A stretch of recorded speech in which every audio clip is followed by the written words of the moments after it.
ఢిల్లీలో ధర్నా అని జగన్మోహన్ రెడ్డి గారు ఆల్రెడీ ప్రకటించారు. నిన్న ఢిల్లీ వేదికగా విజయసాయి రెడ్డి గారు కూడా ప్రకటించారు. మంగళవారం సాయంత్రం జగన్మోహన్ రెడ్డి గారు ఢిల్లీకి వస్తారు, బుధవారం రోజు ధర్నా జరుగుతుంది అని.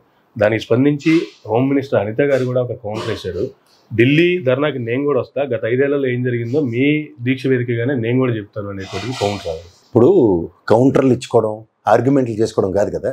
ఆయన వెళ్తున్నాడు ఢిల్లీ, ఉదాహరణకి ప్రధానమంత్రి గారి దృష్టికి, హోంమంత్రి గారి దృష్టికి, గౌరవ రాష్ట్రపతి గారి దృష్టికి తీసుకెళ్తున్నారు. Sir very good.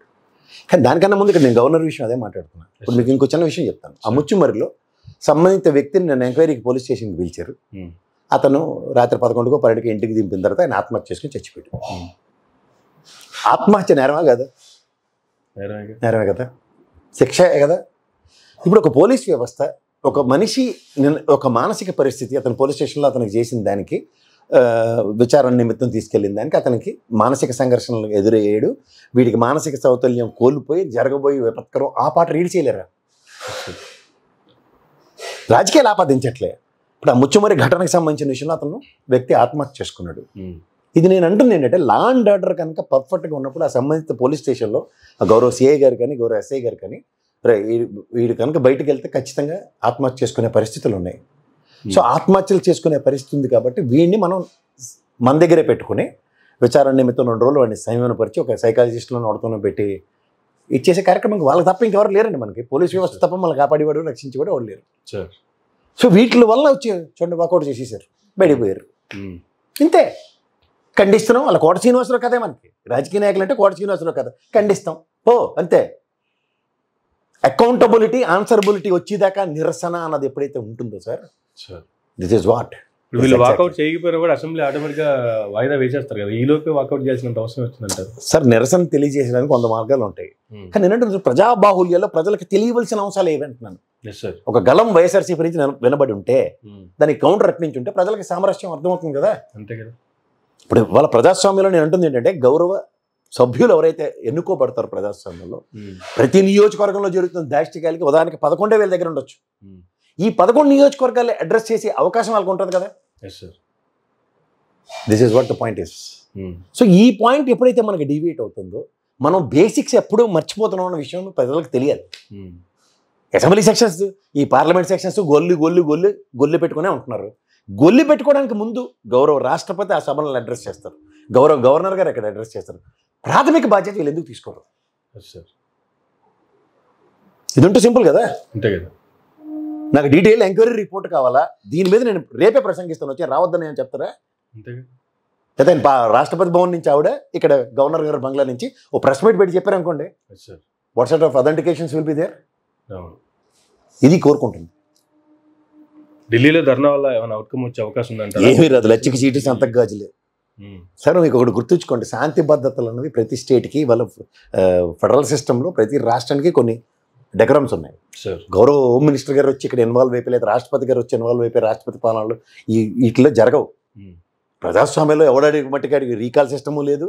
ఈ డెమోక్రసీని ఈ విధంగా అడ్రస్ చేయబడిన దగ్గర ప్రతి రాష్ట్రానికి వాళ్ళ శాంతి భద్రతలు వాళ్ళే పరిరక్షించుకోవాలి. సో ఈ పడదానికి వైఎస్ఆర్సీపీ గవర్నమెంట్లో తెలుగుదేశం గౌరవాలు చేయకుండా ఉన్నాయా? ఏవి కానీ ఒకటి డిఫరెన్స్, లాస్ట్ టైం ఏంటంటే చంద్రబాబు నాయుడు గారికి 2 ఏళ్ళు పట్టింది బయటికి రావడానికి. ఈ జగన్మోహన్ రెడ్డి గారికి నెలల్లోపునే వేదికగా ధర్నాలు, నిరసనలు తెలియజేయడానికి ఆపర్చునిటీస్ క్రియేట్ అవుతున్నాయి. ఇంతకన్నా పెద్ద ఏం లేదు దీంట్లో. ఆపర్చునిటీస్ కూడా తీసుకుంటున్నారా లేదా వీళ్ళే క్రియేట్ చేస్తున్నారంటే ఏం చెప్తారు సార్? ఎవరు క్రియేట్ చేయరండి. సమస్య పట్ల ప్రతిస్పందించే గుణం ప్రతి మనిషికి ఉంటుంది. అది రాజకీయ నాయకుడు కాబట్టి రాజకీయాలు ఆపాదించి మాట్లాడడం వేరే కాన్సెప్ట్ అవుతుంది. కానీ ప్రతి మనిషికి ప్రతిస్పందించే గుణం. ఇప్పుడు నన్ను అడుగుతున్నారు మీరు గవర్నర్ వ్యవస్థ గురించి, నేను మాట్లాడుతున్నాను because this is what I'm expecting.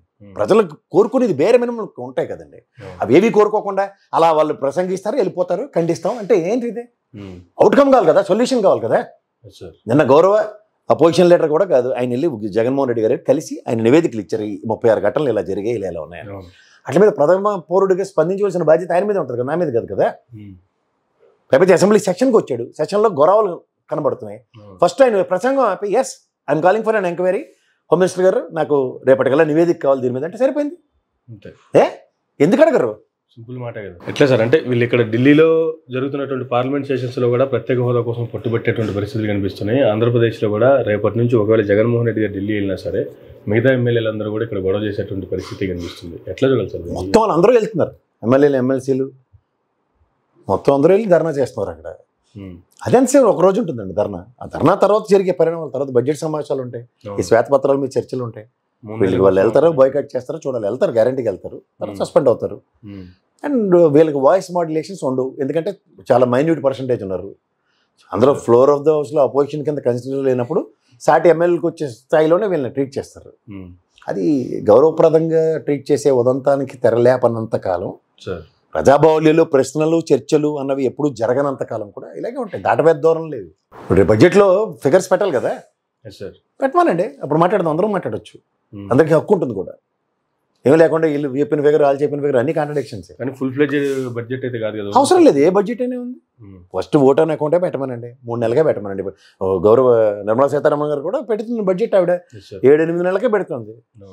Obvious it is. మనం ఏం చేయలేమండి దాంట్లో. ఫుల్ స్ట్రెంత్ ఫుల్ బెంచ్ ఉంది కదా అని బడ్జెట్లో పెట్టుకుంటూ కూర్చుంటే ఎక్కడి నుంచి తెస్తారు ఫైనాన్షియల్ రిసోర్సెస్ని? ఈ 3 నెలల బడ్జెట్లో అయినా సరే వాళ్ళు ఇచ్చినటువంటి హామీల మీద ఒక అవుట్కమ్ వచ్చే అవకాశం ఉందంటారా? ఇది ఫస్ట్ బడ్జెట్ ఇచ్చేసి ఆ తర్వాత మళ్ళీ నెక్స్ట్ సెషన్లో చూస్తాము. సార్ ఇందులో హామీలు ఏముండవు, రూపాయి రాకపోక ప్రజలకి అందరికీ తెలిసింది. అది ప్రజాబాహుల్యంలో ఓపెన్గా పెట్టి తీరాలి. ఈరోజు దాకా పేపర్ల త్రూ వచ్చి ఈ అన్నెసరీ ఫిగర్స్ కాకుండా యాక్యురేట్ ఫిగర్స్ వస్తాయి. యాక్యురేట్ ఫిగర్స్ నుంచి దేనికి ఎంత వ్యయం అవుతుందో, దేనికి ఎంత ఆదాయం ఉంటుందో క్లియర్గా ప్రజలకు తెలుస్తుంది. తర్వాత చర్చించడం సులువు అవుతుంది. ఓకే, ఇప్పుడు ఇక బెవరేజ్ కార్పొరేషన్స్ మీద అప్పులు చేసేసారు, లేదా దీని మీద అప్పులు చేశారు, కలెక్టర్ ఆఫీస్ తాకట్టు పెట్టారు, ఇవన్నీ ఉన్నప్పుడు వాటి చిట్టా ఎలా ఉంటుంది? కలెక్టర్ ఆఫీస్ని ఎన్ని నెలలకి ఎన్ని సంవత్సరాలకి టెన్యూర్కి పెట్టారు, ఎంత క్లియర్ అయింది, ఎంత క్యాపిటల్ ఎక్స్పెండిచర్, ఎంత రెవెన్యూ ఎక్స్పెండిచర్ అన్ని క్లియర్గా ఉంటాయి. ఈ సబ్స్టాన్షియల్ ఎవిడెన్స్ చూస్తూ మాట్లాడడం ఎవరికైనా సులువు అవుతుంది తప్ప గాల్లో మేడలు గాల్లో కథలు చెప్పడం ఎవరి వల్ల కాదు అది. బికాస్ ఒక పక్క కొమ్ము కాస్త ఒకరిని జస్టిఫై చేయడమే యాక్ట్ అవుతుంది, అంతకని ఇంకేమో.